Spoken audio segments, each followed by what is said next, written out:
The board members did not walk anymore. Whatever movement their bodies performed now belonged to the suits that carried them. Polished exo-armor, the height of corporate ceremonial engineering, their surfaces a mirror sheen of gold inlays and silver filigree. Each plate had been engraved with battles that never happened, victories that existed only in corporate mythologies. Inside, their limbs were little more than withered scaffolding, joints calcified from decades without use. They moved because the suits allowed them to, servo motors shifting their weight with mechanical precision.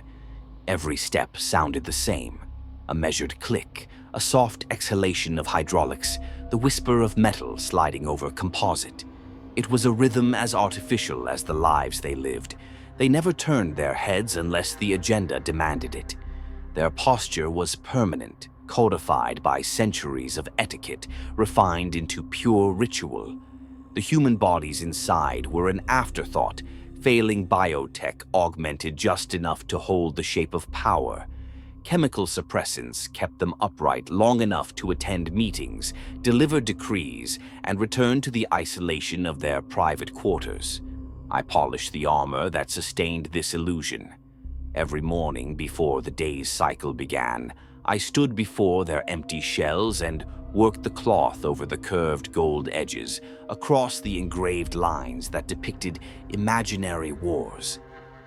My cloth caught in the fine details of their suits, the winged emblems of phantom fleets, the stylized silhouettes of cities never burned, the geometric spirals meant to symbolize eternal ascendancy. None of it had seen real battle. None of it was meant to. This was not armor for war, it was armor for reverence. It existed to inspire obedience in those who saw it, to suggest an invulnerability the wearers no longer possessed.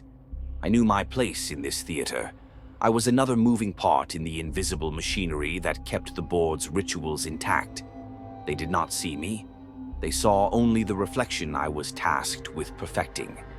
In their world, I was the maintenance drone with human skin. The meetings followed their choreography without deviation.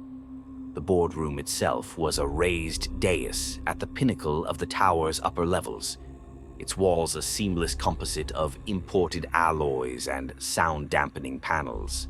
The table, real marble, mined from a distant world whose name had long since been reduced to a supply code, ran the length of the chamber. Here they sat in perfect formation, eyes fixed forward, their conversations circling around fractional stock shifts as though they were tactical updates from a war front. The reports came from men who already knew the decisions that would be announced. The board's role was ceremonial in its own way, their words merely confirming what had already been determined in the city's deeper strata of control. When the meetings ended, the automated lifts waited for them. Elevators calibrated to their exact weight and stance, systems tuned to anticipate their slow, deliberate embarkation. These lifts took them to private quarters none of us had seen, behind sealed blast doors and retinal locks, older than the lives of the workers who maintained them. I had been born far below all of this, in the stacked corridors of the lower wards where the tower's foundations sank into the city's oldest bones. Down there, work was divided into three fates: security, if your body was strong enough to endure violence; maintenance, if your mind was sharp enough to repair what others broke; disposal, if you had neither. I chose security at 16. The uniform was a patchwork of polymer plates, the helmet heavy but imposing enough to make me believe I mattered. My baton felt like authority in my hands. I walked the rusted corridors, pushing workers back when their rations ran short, ensuring that unrest never reached the tower's sight line. For a time, I thought I was part of something vast, something that could not be moved by the chaos below. The truth came slower than I'd like to admit. The men in the tower did not know my name. They knew me as a function, one line in a security asset ledger, my existence reduced to a liability percentage and an equipment cost. I learned that fully the day I stopped a bullet. It was no assassination attempt, nothing that would make it into the board's closed archives. Just a factory worker who had been pushed too far, his anger sharper than the crude flechette he'd built from scrap. The round caught me under the ribcage, slipping through a gap in my armor. I hit the grated floor, my own blood spilling through the holes to the maintenance ducts below. Another officer pinned the worker down with a boot, his protests silenced by the crack of reinforced bone. The armor had stopped most of it, but corporate liability assessments are precise. A wounded officer, even one who can still stand, is worth less than a fresh recruit without a medical file. My severance packet was processed before the stitches set. The uniform was taken from me, the access codes wiped from my implant. I was escorted out not as a colleague, but as inventory marked for decommissioning. And so I came here, back into the tower, this time not as an enforcer, but as a cleaner. I found work in the ceremonial chambers, tending to the armor of the same men who had erased me without thought. If any of them recognized my face, they never let it show. More likely, they had never looked closely enough for my face to exist in their minds at all. The city was older than their reign. It had outlasted every board before them, every shift in policy, every new owner who believed themselves permanent. It consumed its failures without fanfare. Each quarter, another generation vanished into the endless cycles of work, debt, and attrition. The board believed themselves exempt from this digestion, convinced that their augmentations had bent time in their favor. But I had seen them without their ceremonial shells, skin drained of light, patches of synthetic grafts separating from living tissue, irregular veins pushing something slow and thick that no longer resembled blood. Their fingers trembled when they thought no one was watching. Their speech faltered, half-seconds lost as neural augments struggled to bridge gaps in thought. They were not exempt. The city would consume them too. And when it did, I would still be here, polishing the empty armor they left behind. It began below the tower, in places the board never looked. Districts so deep in the city's strata that their names had long since been replaced by numerical codes in maintenance logs. Down there, in the airless wards where concrete sweated with condensation and the glow strips buzzed in uneven rhythm, the first symptoms appeared. At first, they were only whispers passed between workers in the queue for ration dispensers. A man in Corridor 8A who'd suddenly dropped his tools, his right arm jerking so violently he nearly tore the servo mount from his shoulder. A woman in the coolant line section whose neural HUD began overlaying scenes she'd never lived, walking into rooms that didn't exist, faces of strangers staring back as if they knew her. Cheap augments failed all the time in the lower wards, but this was different. When the technicians came, they brought the usual fix kits, thermal probes, diagnostic cables, firmware slates. They ran routines, wiped caches, replaced microcontrollers with refurbished units, stripped from corpses and decommissioned machinery. The failures persisted. Each time, the logs concluded with the same line: routine degradation in outdated systems. Then the spasms began to form patterns. Limbs moved in deliberate sequences, not random twitches. Entire muscle groups activated without input from the host, making them sit up, stand, turn, even when they tried to resist. The afflicted swore they could feel a command traveling through their bodies, foreign, undeniable. And always, behind their eyes, the phantom memories grew more frequent. The rot spread upward. The board hid their symptoms well at first. The ceremonial armor helped. Polished gold and silver panels could hide the sag of a jaw, the uneven stance, the tremor in a hand. Their public appearances were edited in real time, smoothed into perfect posture and unbroken cadence.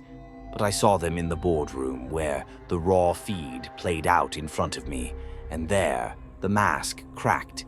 It was in the way a director's fingers curled slightly before touching the marble table, as though testing whether the muscles would obey. In the brief slackness between a question and an answer, when a servo in the suit adjusted their weight to compensate for an imperceptible lean, in the half-second delay before the eyes tracked a moving figure, Hallison was the first I noticed.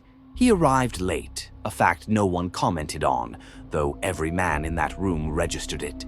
His steps were uneven, the right leg dragging fractionally, the armor's motors working harder to keep him moving in line with the others. He sat with the same mechanical precision as always, but the image was wrong now. His presence felt thinner, as if something beneath the plating had been replaced with parts that didn't fit. 2 days later, he was gone. The enforcers came for him mid-meeting, two silent figures in unmarked black polymer, their boots absorbing every sound but the faintest vibration through the marble. They took him without a word. I followed, not in the open, but through the veins of the tower, maintenance conduits lined with coolant pipes and bundles of optic cable, the air warm from the generators humming below. He wasn't taken to the upper-tier clinics where the board were repaired. He was taken down far into the lower medical floors, places I knew from rumor where treatment was replaced with dismantling. Through the reinforced glass, I saw his armor in a heap on the floor, stripped without the reverence given to an elite. The man inside was pale and slack in places, bloated and dark in others. The veins had thickened into black ridges, pulsing sluggishly as though pushing tar instead of blood. At the joints, the synthetic grafts had torn away from flesh, leaving swollen, raw seams. The doctors stood back. They didn't approach with tools or stimulants. One leaned close, pressing 2 fingers into Hallison's forearm. When he pulled away, the skin clung to the glove before stretching apart, leaving a thin smear of blackened residue. I knew the smell even through the glass. Old machinery oil and something organic breaking down. Then his eyes opened. The pupils expanded until there was almost no iris left, and what remained seemed to shift, like the surface of liquid catching light. They weren't reacting to the room. They were following something only he could see. I read the words on the doctor's lips. Systemic corruption. That phrase belonged to AI degradation reports, when the architecture itself had been rewritten beyond recovery. But they weren't talking about the code in his implants. They meant him. I left before their eyes could find mine. Caslow fell next. His survival had been a constant. He had outlasted shifts in leadership, corporate wars, and the slow attrition of time. His body had been rebuilt so often that calling it human was almost ceremonial. Circulatory fluid replaced with stabilizers, bones swapped for alloys, organs grown in tanks. He should have been untouchable. The first sign was the enforcers moving with a purpose they didn't bother to hide. I followed them through corridors where the lights burned dim to save power, where the air vents hissed louder than footsteps. They had already forced open his door. Caslow sat in his central chair, panels of glowing data encircling him, but his eyes didn't track the information. His hands lay on the armrests, fingers twitching in perfect rhythm, small increments as though he were receiving calibration pulses from an unseen source. An enforcer reached toward him. Caslow's head snapped to the side too fast, the vertebrae in his neck flexing in a way they were never designed to. His pupils were gone. Only black discs stared back. His hand shot upward, clamping onto the enforcer's wrist, with enough force that servos whined in protest. The other enforcer drew a sidearm and fired into his temple. The body froze mid-movement, every joint locking into a grotesque rigidity. Black fractures spread beneath the skin, branching from the wound through his neck and chest. The synthetic flesh went opaque, then brittle, and when it cracked, no blood came, only a fine black dust. They burned him in place. The polymers curled and dripped away, the frame beneath collapsed inward, and still I saw him again. It was deep in the abandoned sublevels, where the walls sweated condensation and the air was heavy with rust. A figure moved out of the dark, its proportions almost human, but the posture wrong, like a machine imitating a man. It wore Caslow's face, though the skin sat on the frame, like a mask stretched over the wrong shape. Its mouth moved before the voice came, a half-second out of sync. "Do you see it yet?" The voice was layered, not his. Dozens of voices pressed into one. Black filaments writhed beneath the skin as it stepped closer. "They are already dead. You cannot stop it. But you can choose a side." It stopped then, head tilting as if waiting for my answer. I gave none. I turned and walked back toward the lightless service corridors, but the words followed like a shadow that had learned to speak. The rot was inside the tower now, and the tower had no walls thick enough to keep it out. The last meeting began in silence. That alone was not unusual. The board's gatherings always opened like this, a ritualized stillness in which nothing moved except the scrolling numbers on the central display. But that morning, something in the air was heavier. Sloan was the first to arrive, the calculated cadence of his servos echoing faintly in the marble chamber.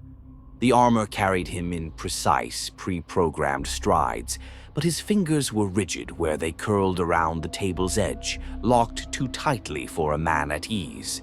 The others followed one by one, their movements stiff, eyes flicking once toward the two empty seats that still bore the names Hallison and Caslow in glowing white letters.